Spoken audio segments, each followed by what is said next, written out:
This time we'll have the presentation by the Tsunami Development Literacy Program.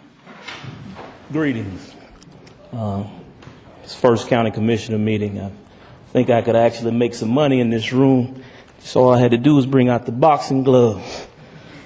But first of all, I'd like to thank the commissioners for giving us an opportunity to present our purpose, our mission, and our proposal.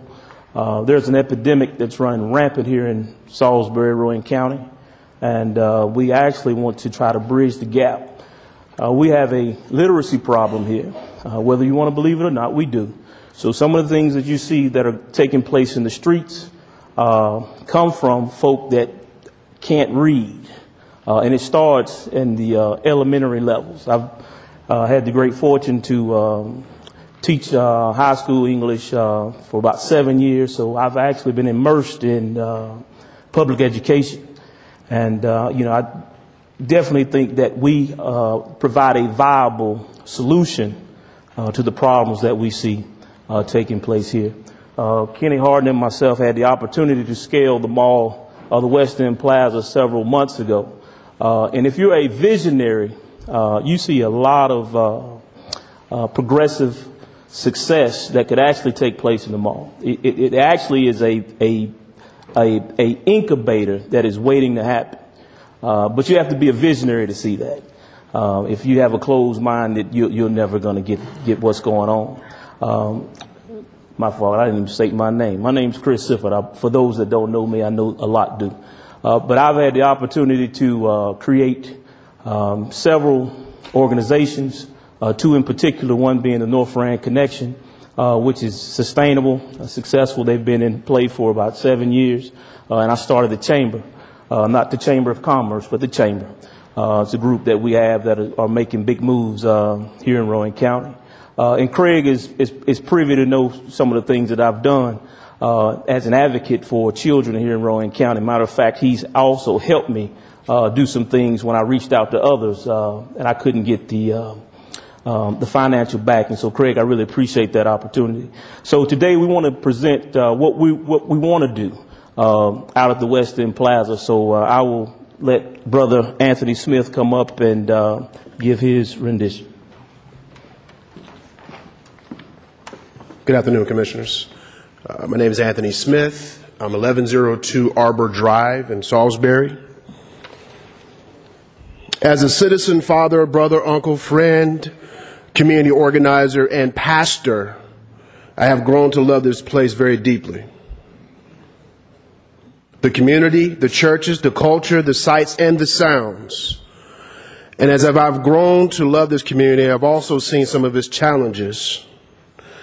One of those challenges is the rate and disproportionality of illiteracy in this community. We see the inability to read as a silent yet serious issue that impacts our entire community. Poor reading skills trap people and communities in vicious cycles of poverty, crime, and social disadvantage.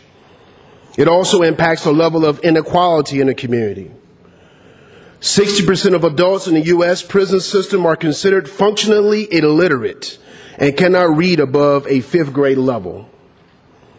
While I think it's appropriate at times to speak truth to power and hold those in political power accountable for the distribution of resources in addressing issues like this in the community, we have come to the conclusion, me and my patriots, my fellow citizens, and my brothers right here, given the nature and depth of this particular challenge, that collaboration of diverse and multiple stakeholders, public and private, is no longer an option.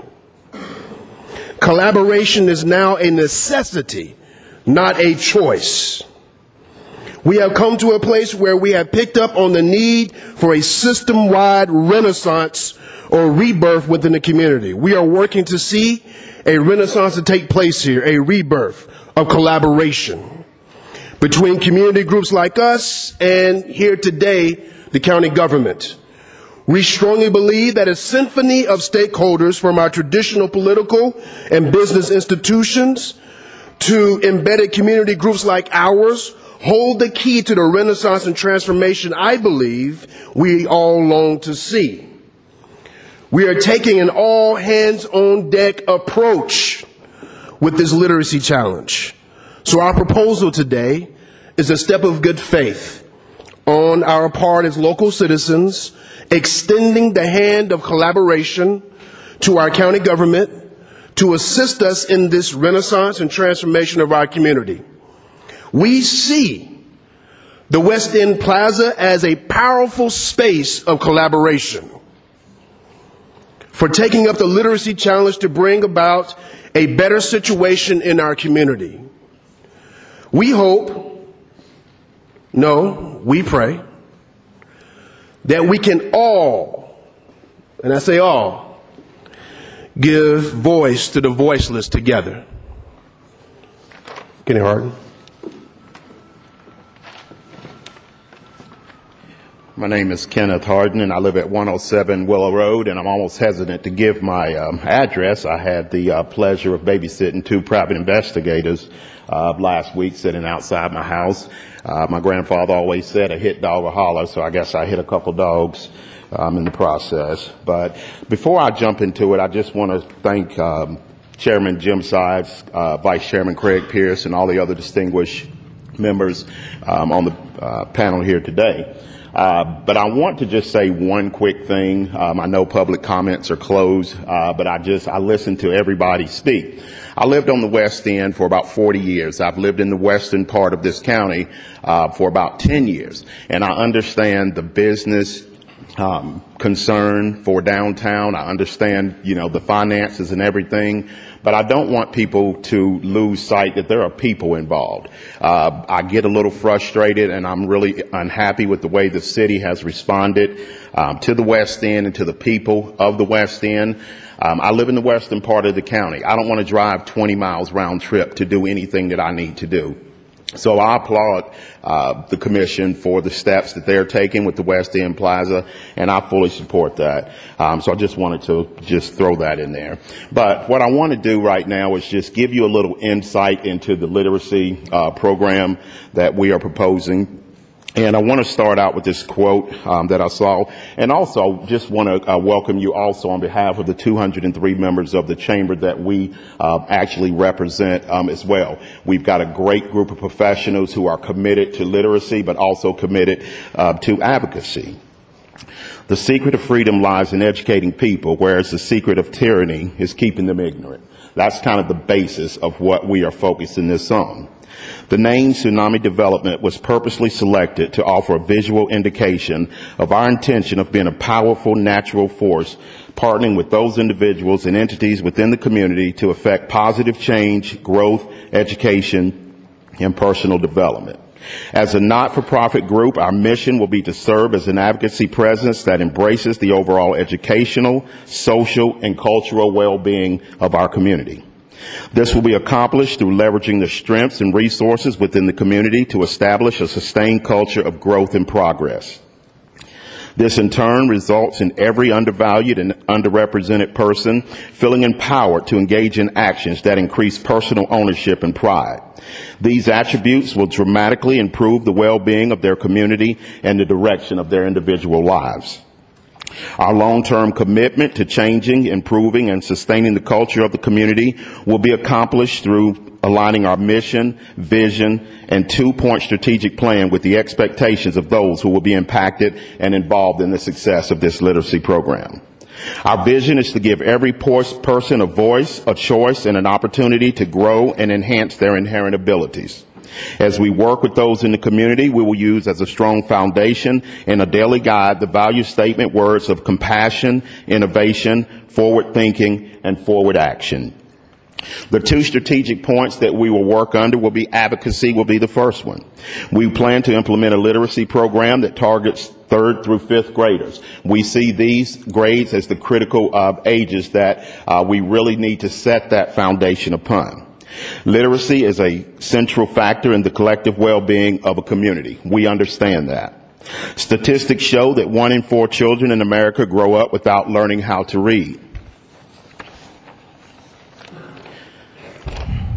2/3 of students who cannot read proficiently by the end of the 4th grade will end up in jail or on welfare. Kids who don't read proficiently by the 4th grade are 4 times likely to drop out of school. Over 70% of America's inmates cannot read at or above a 4th grade reading level. Youth whose parents are functionally illiterate are twice as likely as their peers to be functionally illiterate themselves. Persons with limited literacy skills have poor health status than the rest of the population. A young adult who is functionally illiterate cannot complete a job application, they can't review homework or read simple instructions. While we've spoken to many people who view this as a massive problem with insurmountable odds, we see it as an opportunity to partner with concerned stakeholders in our community, such as the Rowan County Board of Commissioners and other established entities, to turn this declining literacy rate around in this community. According to the 2013 census report prepared by our city of Salisbury, 54% of residents belong to a minority group. While our program will welcome all who are underrepresented, we realistically understand that not all in the minority community are aware of or are taking advantage of programs that are available. So we see ourselves as filling that void. The second strategic point is we will house and expand the Night Crawlers program. Now, if you're not familiar with the Night Crawlers, if you haven't seen us on the news or in the newspaper, we don't really go out and seek publicity. What we are is a non-political, non-sectarian prayer and street ministry advocacy program. We welcome anybody to come out on Friday nights at 10 o'clock. What we typically do is we are out where the violence has occurred. If there's a shooting, if there's a murder, if there's anything that goes on, we're out in the heart of it. People question and say, aren't you afraid? I'm more afraid to stay in my house and not do anything. That's what I'm afraid of. So by request, again, our goal is to go out each Friday night, and we're going to go out into the heart of where the violence occurs. By request, going out to churches and other groups, we conduct motivational and inspirational talks with youth. Chris Sifford and I are going to be at Gethsemane Missionary Baptist Church on Thursday. We're going to be talking to the youth. Anthony has traveled from here to California, speaking with youth, training other ministers. So that's another advocacy program. We want to empower the community. We had a community-wide meeting at Miller Recreation Center on July 23rd, where we had over 200 residents from all across the city and county that came out. We gave them the opportunity to take a survey. And some of the things that came out in the survey is that people that live in Salisbury and Rowan County are afraid. One particular survey comment on a survey that really has touched me to this point, there was a young mother who had a 3-year-old child. And in her comment, she said, I do not let my child play outside. I don't let my child go outside. I work. I'm afraid when I'm at work, my house will be broken into. She also said that she fears that one day she will be struck down by a bullet in a drive-by shooting. To me, what kind of life is that? What kind of life is that for her child? What kind of life is that for herself? So what we, again, are proposing is we want to counter that. So we have planned a follow-up meeting on August 11th where we're going to share those results. And then we're going to create some action plans, some tangible action plans. We're going to meet with the sheriff, Kevin Alton. We're going to meet with the police chief, and we're going to come up with some interventions. So that's part 2 of our strategic plan. So in closing, our partnership proposal is to respectfully request the county commissioners grant us access to space for the Tsunami development to operate a literacy program using the vehicle of an after-school program in the West End Plaza. This will enable us to jumpstart restoring pride, hope, and change back into the community, specifically the West End community, and over time into the entire city. Thank you. Thank you for the presentation, Commissioners. Question for the group. Have you identified a specific space at the West End Plaza? Yes, we have. We actually went out to the plaza and took a look around, and as Chris said, it's a great space. It's a great opportunity. I think it can bring vitality and life back to the West End. We looked at a space C3. It used to be a sporting goods or shoe athletic store right across from Books A Million. What we're also looking at doing is putting in computers. We have a lot of kids who are given homework to say, take home and do it on your computer. A lot of kids don't have computers. Well, a lot of kids have computers, but they don't have internet access. So what we're looking at again is filling that void in that space. We have a lot of education professionals in the 203 members. We have PhD level people who work in the school system, that work with the school system. So we've already designated that particular space C3. We've already looked at how we want to outfit it, and then we've already looked at how we want to actually disseminate this out to the community. Would you be acceptable to paying the cost of the utilities for that space?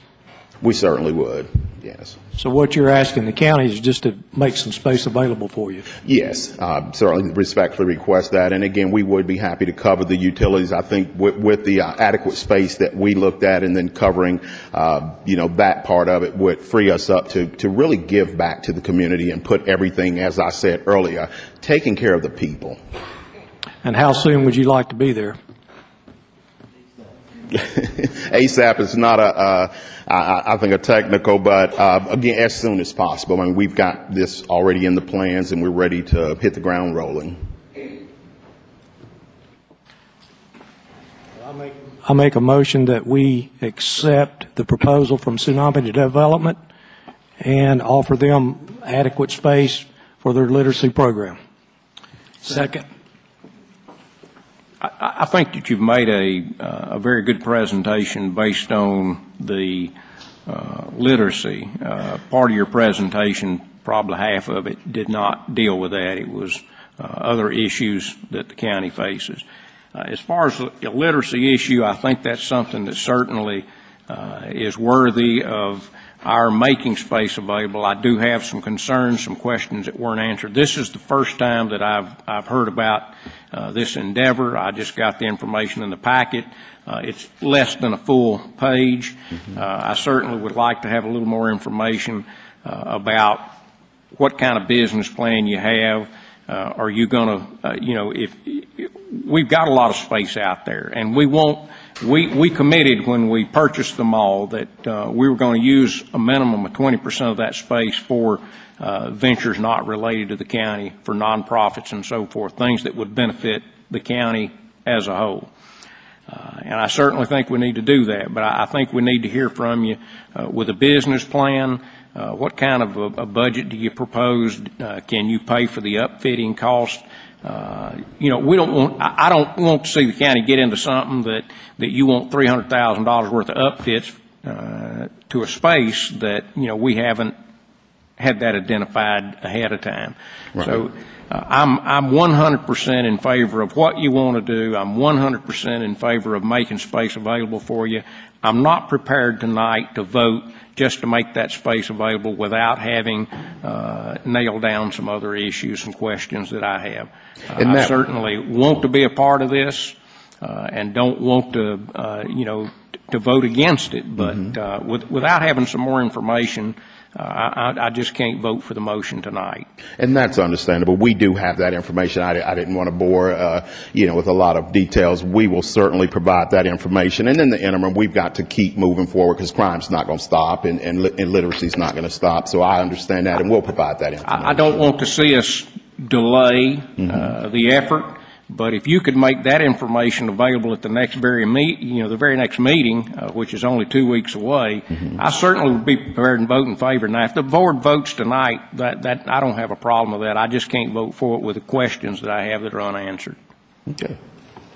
Mr. Chairman, if we support this, the manager and probably attorney are going to have to develop a contract that's going to come back before us anyway. So I see this more of a vote of just the concept confidence to move forward. If we're voting for the concept, I'm 100% in favor of it. All right. I'll amend my motion to reflect the fact that we're voting for the concept of this Tsunami development and the challenges that they would like to face. And I would probably direct the county manager and our attorney to work together to develop a contract at no charge to them for the space And to clarify for the public, you are a 501(c)(3). Yes, sir. Okay, so they are not doing this for profit. That would be my motion. Well, I'll second the amendment to the motion. We'll vote on the amendment first. All those in favor say aye. Aye. Any opposed? Now we'll vote on the motion. Question real Any quick. comments? The C3 space, is that, you think that has adequate space for future expansion too, or? Well, what we're not in the point of looking at future expansion, but for what we're doing with the literacy program and the night crawlers would only take up an office space. So we don't foresee any big future expansion needs within the next few years. So I think we're comfortable with that C3 2,700 square foot space. We have a motion and a second. All those in favor say aye. Aye. Any opposed? Thank you. Thanks.